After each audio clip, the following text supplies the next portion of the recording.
Listening. Adventure 1. The Adventure of Wisteria Lodge. Chapter 1. The Singular Experience of Mr. John Scott Eccles.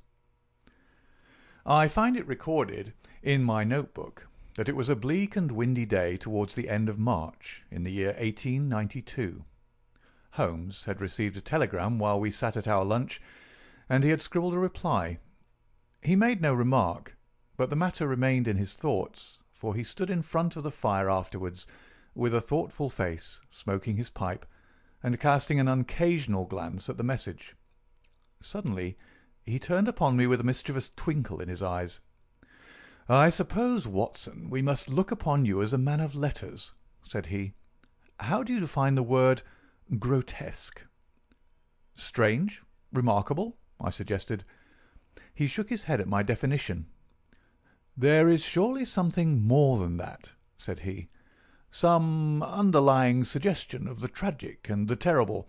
If you cast your mind back to some of those narratives with which you have afflicted a long-suffering public, you will recognize how often the grotesque has deepened into the criminal. Think of that little affair of the red-headed men. That was grotesque enough in the outset, and yet it ended in a desperate attempt at robbery. Or again, there was that most grotesque affair of the 5 orange pips, which led straight to a murderous conspiracy. The word puts me on the alert."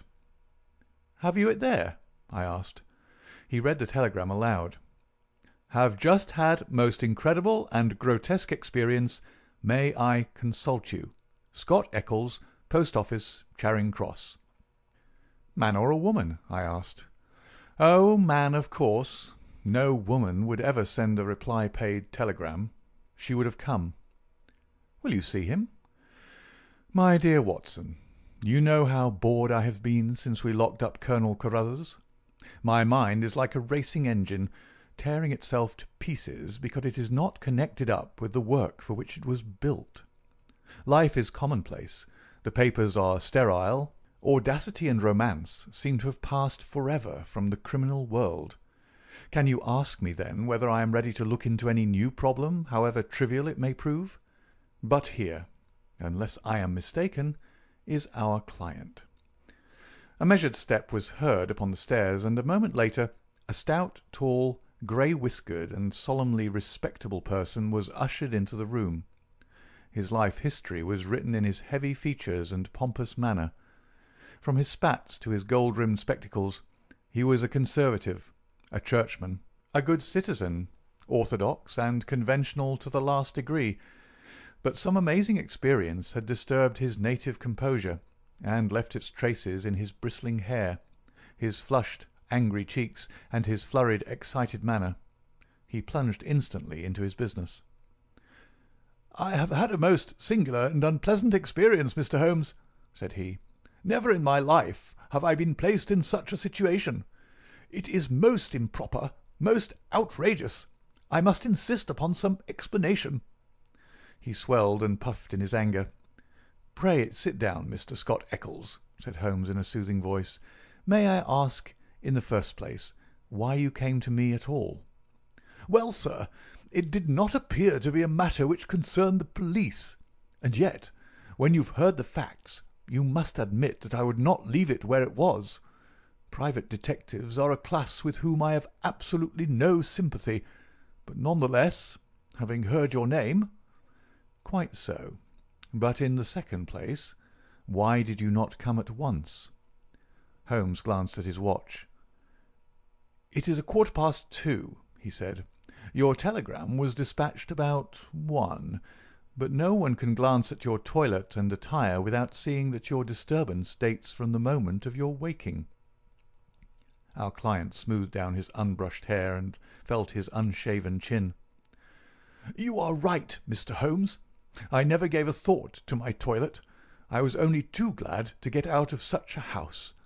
But I have been running round making inquiries before I came to you. I went to the house agents, you know, and they said that Mr. Garcia's rent was paid up all right, and that everything was in order at Wisteria Lodge." "Come, come, sir," said Holmes, laughing. "You're like my friend Dr. Watson, who has a bad habit of telling his stories wrong end foremost. Please arrange your thoughts, and let me know, in their due sequence, exactly what those events are which have sent you out unbrushed and unkempt, with dress boots and waistcoat buttoned awry, in search of advice and assistance."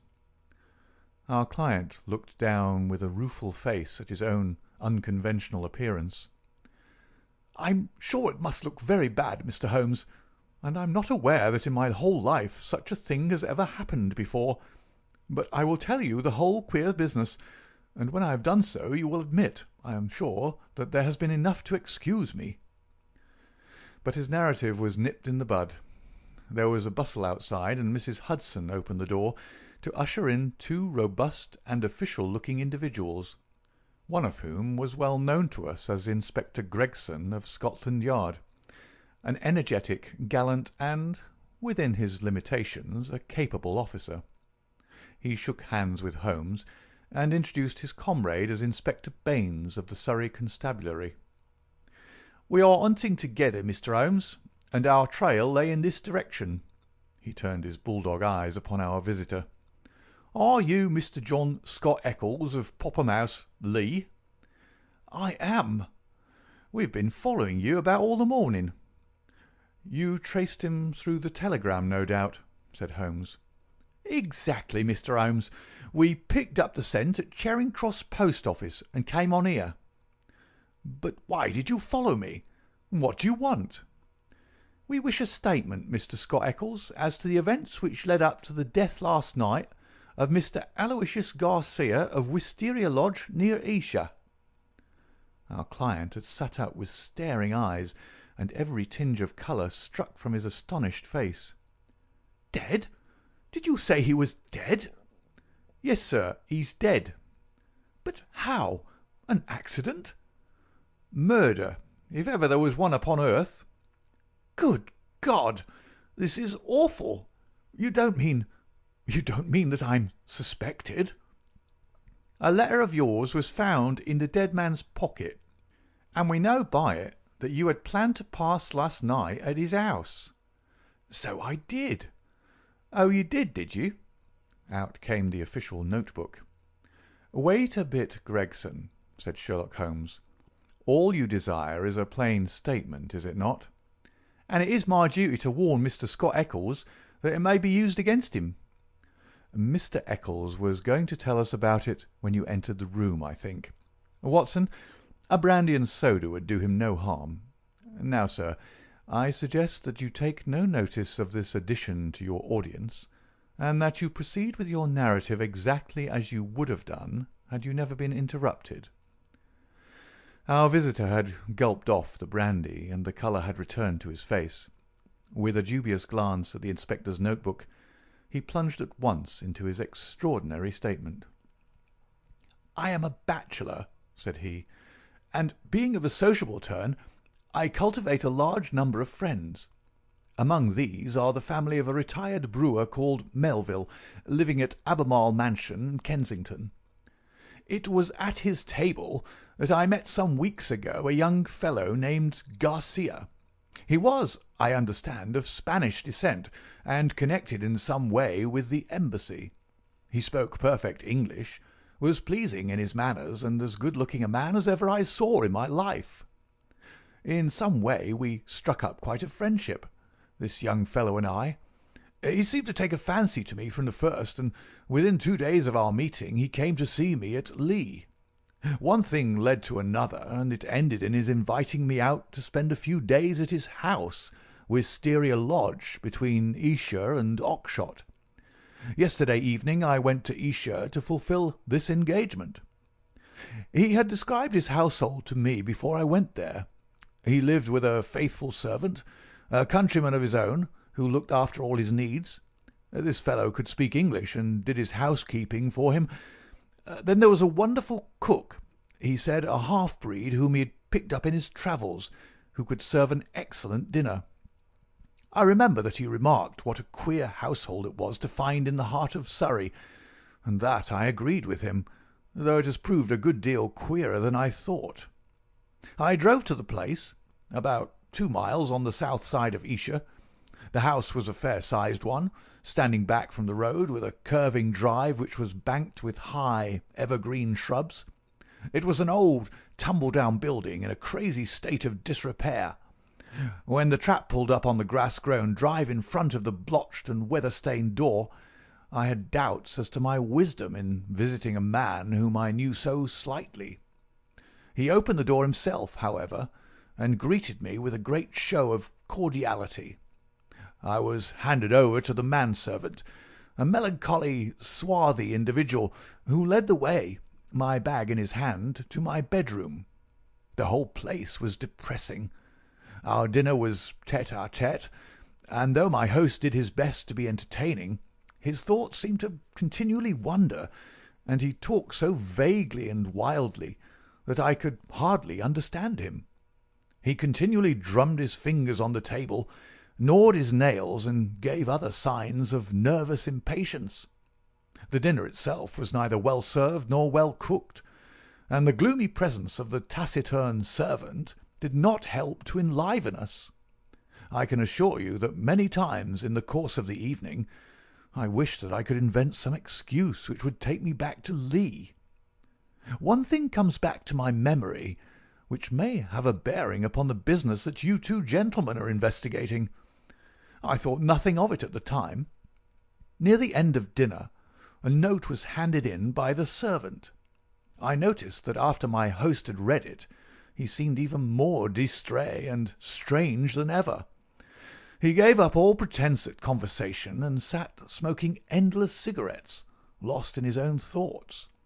But he made no remark as to the contents. About 11, I was glad to go to bed. Some time later, Garcia looked in at my door.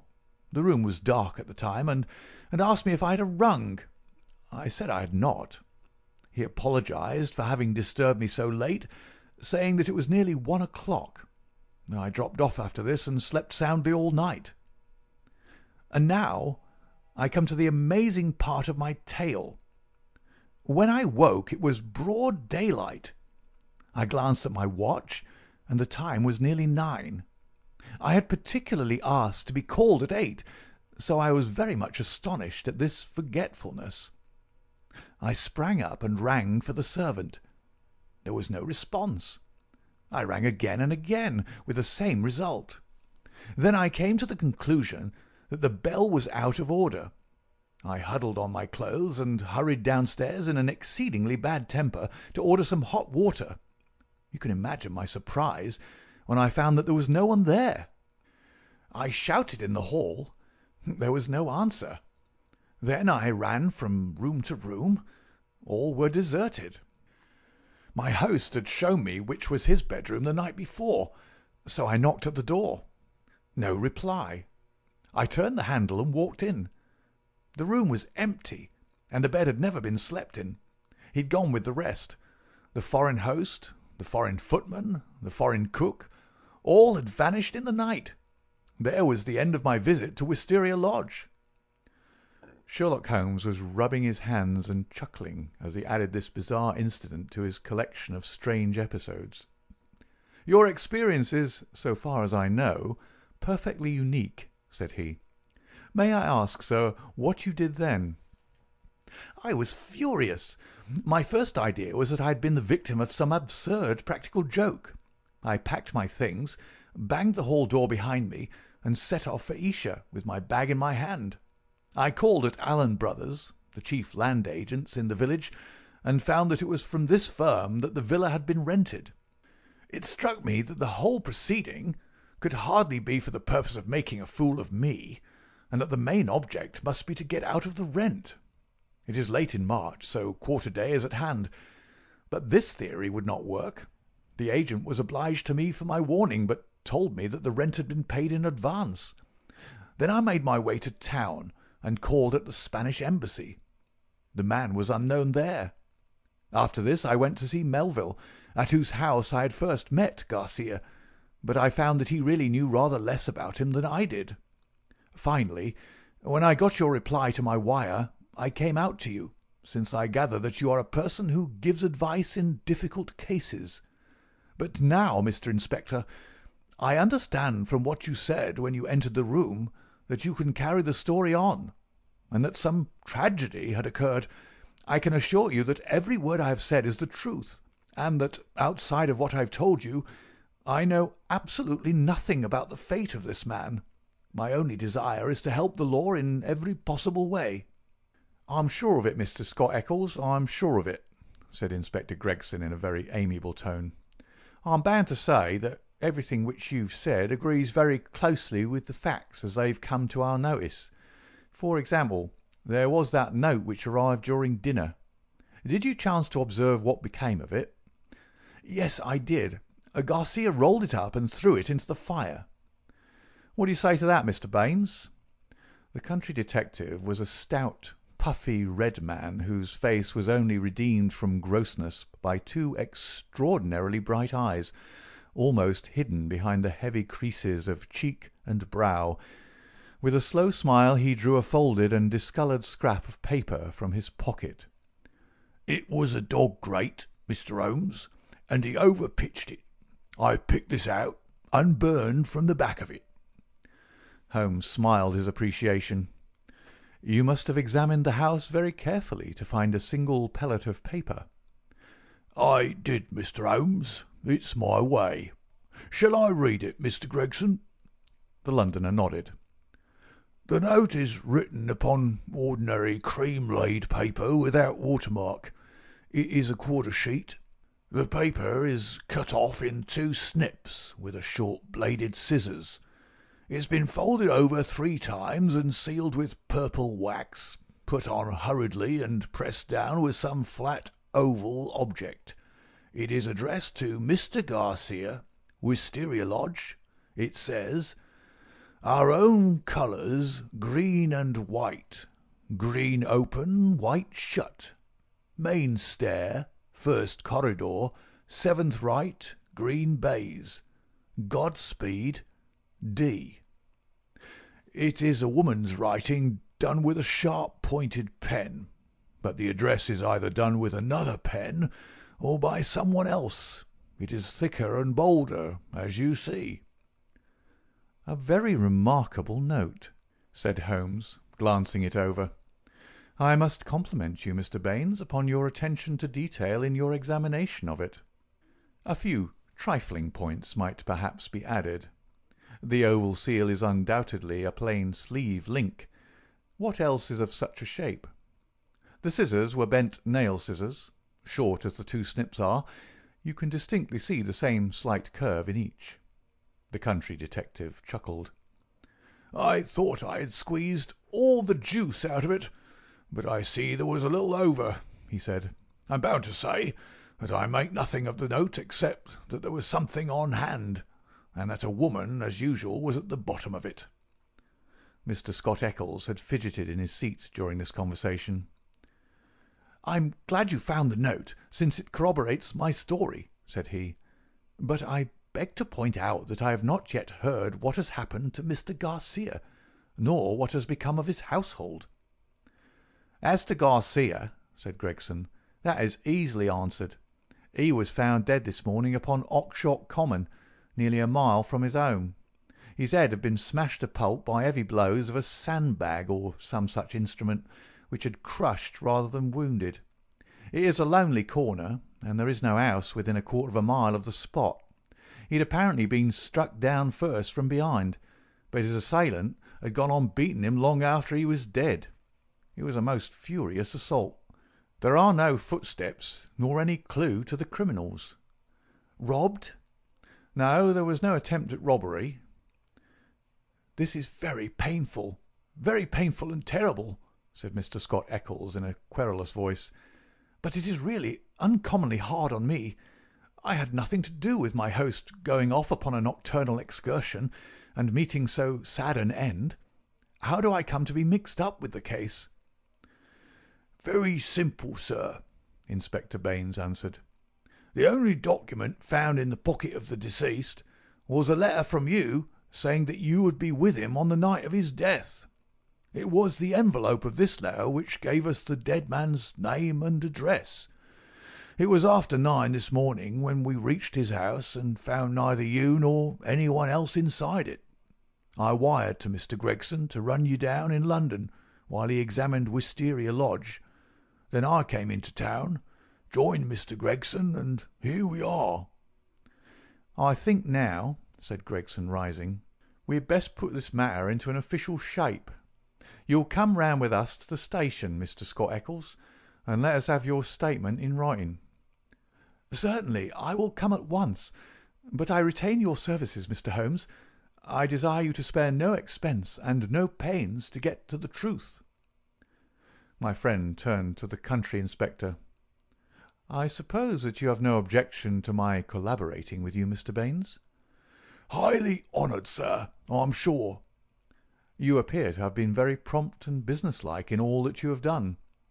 Was there any clue, may I ask, as to the exact hour that the man met his death?" "He'd been there since 1 o'clock. There was rain about that time, and his death had certainly been before the rain." "But that is perfectly impossible, Mr. Baines," cried our client. "His voice is unmistakable. I could swear to it that it was he who addressed me in my bedroom